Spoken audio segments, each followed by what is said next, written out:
Aloha and welcome to another episode of Who Closed Last Night? Brought to you by Walnut Street Hospitality Group. My name is Zach. My name is Stan, and we're just hanging out here in beautiful Hawaii. I think it's about 78 degrees today. And wonderful. And wonderful, of course. I don't think it's even rained yet. Not once on my trip around the island today. Well, then, heck, we're lucky. We're cruising. So, Who Closed Last Night is a little bit about being able to try to assist others that are entrepreneurs, managers, owners, soon-to-be entrepreneurs, to maybe guide you in a manner that doesn't feel like it's being shoved down your throat, but we want to help you. That's right. We can help you with some lessons where we failed and got back up and found the right way to do something or found the way around that obstacle. And we'd like to share that with you. And I think that's the point of this podcast. That's the point of the podcast. And there are so many things that aren't in the textbook. I'm not even sure there is a textbook. I was going to say, anymore, you right? were given a textbook? Absolutely not. But I think some of the areas that we like to talk about would be gray areas, right? Things that aren't just a formula, things that aren't A, B, or C. Not common sense? Not common sense, black or white. There's a lot of stuff out there in the world that is... it's all about the what if. The what if. Oof. That can be scary. Or the why. The why is a big question, and that's a big question anymore. The gray area will get you caught up. The gray area gives you gray hair. So, with that being said, we need your help. We always need your help. We can't grow without your help, and it's your help that allows us to keep doing this. That's right, and we love you guys out there that tune in every week and watches his handsome face and then puts up with mine. We really appreciate that, and if we can just ask something more of you guys, won't cost you anything. It's very simple. Just follow, like, and share us. You can find us on Instagram and TikTok at whoclosedlastnight_, Facebook at whoclosedlastnight. Watch us on YouTube and listen to us on Spotify at Who Closed Last Night podcast. And most of all, my favorite, send us your story, your comments, your feedback, your hate mail, something you'd like to hear us talk about, to Who Closed Last Night pod, POD, @gmail.com. There you go. We'll be looking for you. Also, if you think you got a topic that you might want to be on our podcast with, reach out. With that being said, we're going to delve into some gray area today. And the gray area, I mean, even more than normal, the gray area today is, we're calling it honesty is the best policy. And the whole purpose of this is going in for an interview, going in to meet someone, starting your work journey, growing, climbing the ladder, going to the next level, whatever you want to say, requires a lot of different things. But probably the best thing that you can bring to the table is honesty. That's right. And it starts when you hire people or you go in for an interview. And it builds the foundation for the relationship of between you and that business, you and the opportunity, you and your manager. It definitely sets an expectation, I think. I think you're right. It builds a foundation, right? Because from that point on, you either become more honest or less honest. That's right. Right? That's right. And I think that no one should ever be... sometimes people are dishonest because they think that it will get them further along. Or if they were honest, they might not be as attractive to a position, to a business, whatever it could be. What do they say that lying is just grows? You have to lie again to cover up that lie, and then lie again to cover up that lie, and then before you know it, you're telling on yourself because you can't keep up with your own lies. That's exactly right. And that's not how you build a relationship. That's not how you build a relationship, and that is how you lose respect. That's right. So one of the things that comes to mind when I talk about honesty, and this is on both sides of the fence, as an hired employee and as the person doing the hiring. That's right. I think one of the things that the hiring or the company, the person that's responsible for filling the position, they're looking for honesty, right? They don't want you to say, oh, I know how to build this rocket, and you don't know how to build a rocket, right? You can't even get your lighter to work. But on the other hand, I think it's a two-way street, right? That's so right. You don't want, when you say, well, do I get, what are the benefits that I get? And they tell you, oh, you get a 401k, you get health insurance, you get life insurance, you get a green beanie. We got a company car for you right out back. Right. Here's some keys. And then when it comes time, none of that's there, right? What you get is a company pen with the name on it. Sign right here. Sign right here with the company pen. We'll get you started. That's right, though. It's a two-way street, and the amount, as long as you can be honest with them, you can expect honesty, and you're not always going to get it, but you can rest, sleep easy at night knowing that you were upfront with someone. Yes. One of the things that I think that I've learned is that if you're honest, here's the question that everybody that comes in asks: is there room for growth? Is there opportunity for growth? And everybody, I mean, I've sat on the other side of the table before and I've been told, oh yeah, you can be president someday. And I can't imagine how many interviews you've done. Oh man, but that's a whole nother story. But I think one of the things that I always try to be is honest when someone asks me that. So I always say, well, for the right person, there's probably always some growth opportunity. But I can't tell you that it's going to be tomorrow. Yeah. And I can't tell you it's going to be in 3 months, 6 months. It's all about how well the business does. That's when we can grow. That's right. When there's opportunity for growth, there's opportunity for people who want to grow. If you want to be a part of that opportunity or want to have that opportunity, help us get to the opportunities, help us take advantage of the opportunities that come our way. How many people would you say get just counted out right at that? Just thinking that they have to put in some work for that opportunity. I would say it's changed over the years. I would say when I used to say it 20 years ago, people didn't bat an eye. Yeah, right? They're like, I'm here to work. I'm here to let me prove it. Yeah. Right. And then as time has gone on, I'd say it probably has changed a little bit. Right. Yeah. And I'm always so shocked when I give them that answer, or here's a great example of honesty. We had someone that we interviewed when we were opening a full service restaurant, and that manager, when they interviewed, just didn't seem to be over the top. Right? I'm looking for someone that was vibrant, that was passionate, that could lead a team, and I'm going to impress you. And so when he called and said, well, I hadn't heard anything, wanted to know if you filled the position. And I said, no, we haven't filled the position yet. But I was honest with him. And I said, you know what? Something that's holding me back was? I don't feel like this is a passion of yours. I don't feel like you have the excitement that I'm looking for. And he said, well, can we meet again? First of all, big balls. To be able to say that, because most people wouldn't say that, right? Did you set your bar up here at that point, though? So for me, I was like, I remember that day. It's flashing back now. I got excited, right? Yeah. I'm like, oh, heck yeah, man. So we met again, and he was a little more energetic, enthusiastic, smiling, And he said, what do you think? I can do this, right? Let me show you. I fell in love. I'm like, oh my God, this person sounds like what I would say, right? Except he just sold me. He sold me. I wouldn't have needed to sell someone because I would have been like that anyway. But I was like, sipping the Kool-Aid? I was drinking his Kool-Aid. I wasn't sipping it. I was taking shots. Yes, sir. So we hired him. And I was wrong.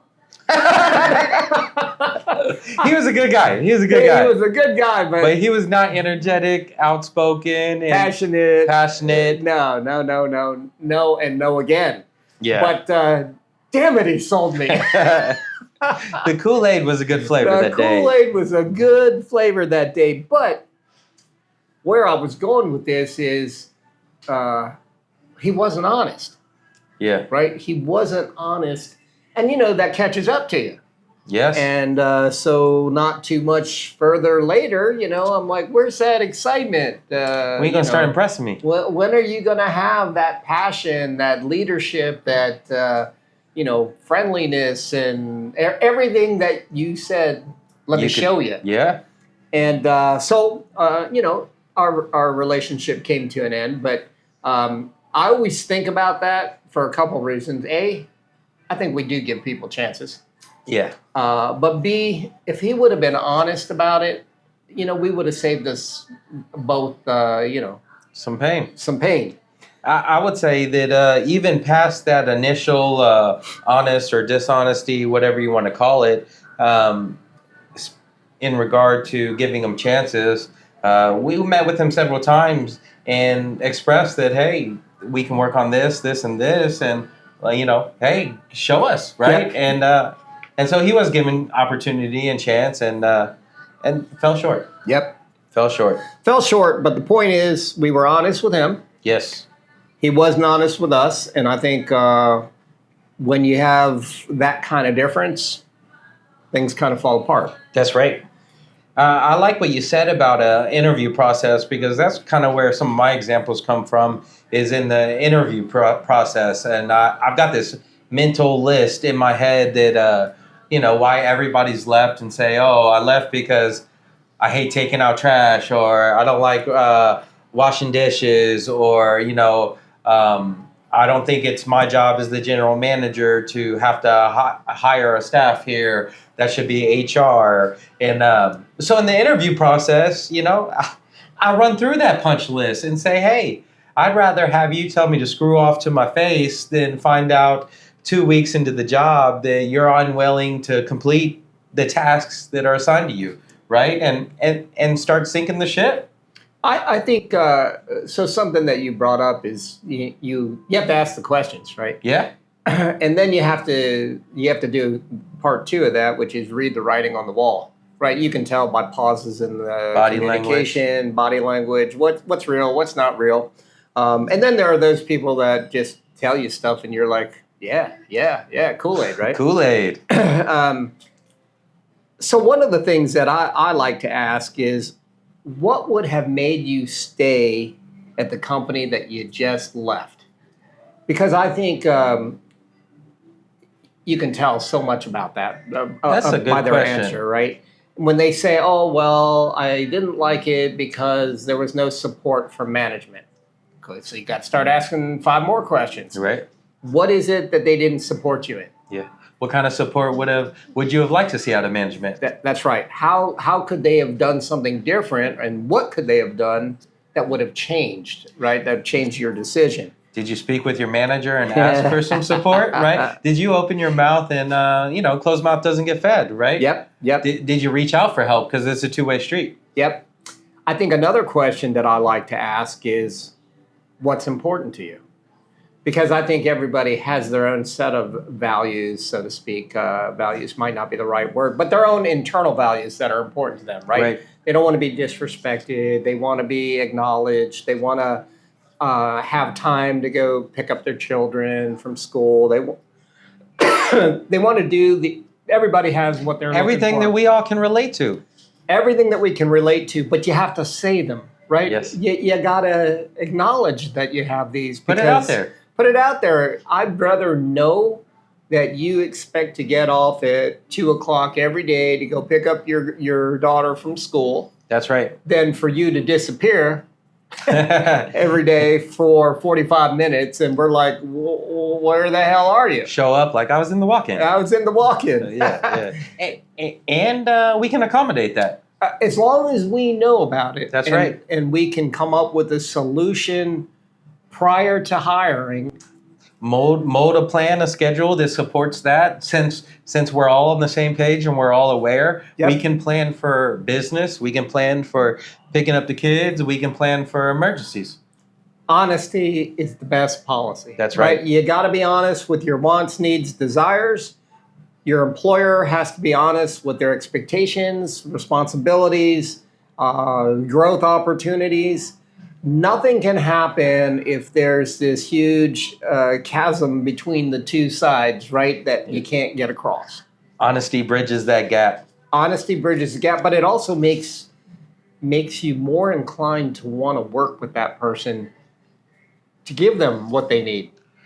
I would agree with you, and I'd even go as far to say that being open and honest about something and being told, hey, we can't do that, that's a positive thing, because I'm not showing up to work every day and expecting that one day I'm going to get this granted for me, right? Right? I'm going to find that need or whatever that is elsewhere, right? Or I'm just going to be okay with it, right? And it doesn't leave that anticipation or anxiety out there, like, oh, you said this and this, and that was never even communicated. That brings up another point, what you just said, and that is when everyone's honest with each other, then you can say, this might not be a good fit, right? We can agree that this isn't a good fit. That's exactly right. And that's another one of those questions that I like to ask is, if we were to be interested in hiring you in this position, based on what you've heard, what's your interest level? Yeah. Are you interested in being with us? Is there something, that you don't like about this? Let's be honest, because it's not for everybody. We're not for everybody. That's right. And we don't want to waste your time or waste our time. That's right. Go on to greener pastures, and we'll continue to look for our greener pasture. Yep. That's exactly right.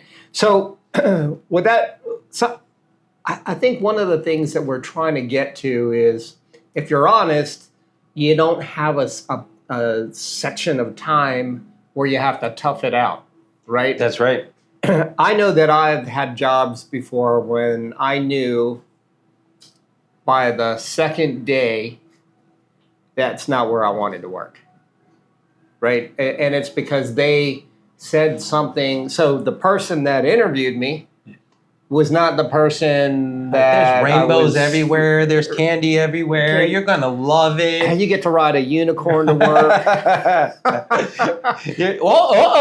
bunny out of the hat. Let me pull... Yeah. First day on the clock, punch in.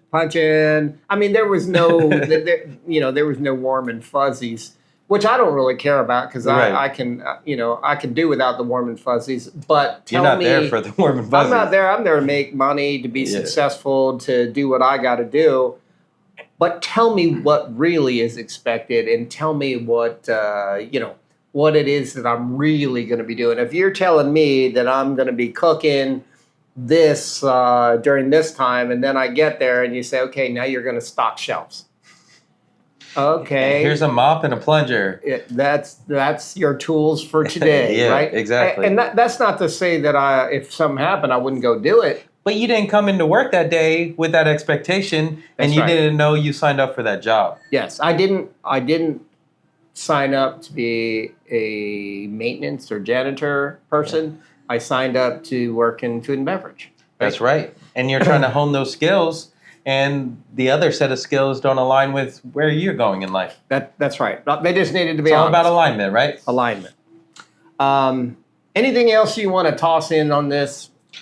I would just say that I think I've learned from you to be honest in an interview setting, and not that I wasn't prior, but to be honest to a fault, to where later down as you take that journey together with a new employee or a manager, that you can almost, I would almost say, you could say 100% of the time, you couldn't tell me that I didn't tell you in the interview that was expected.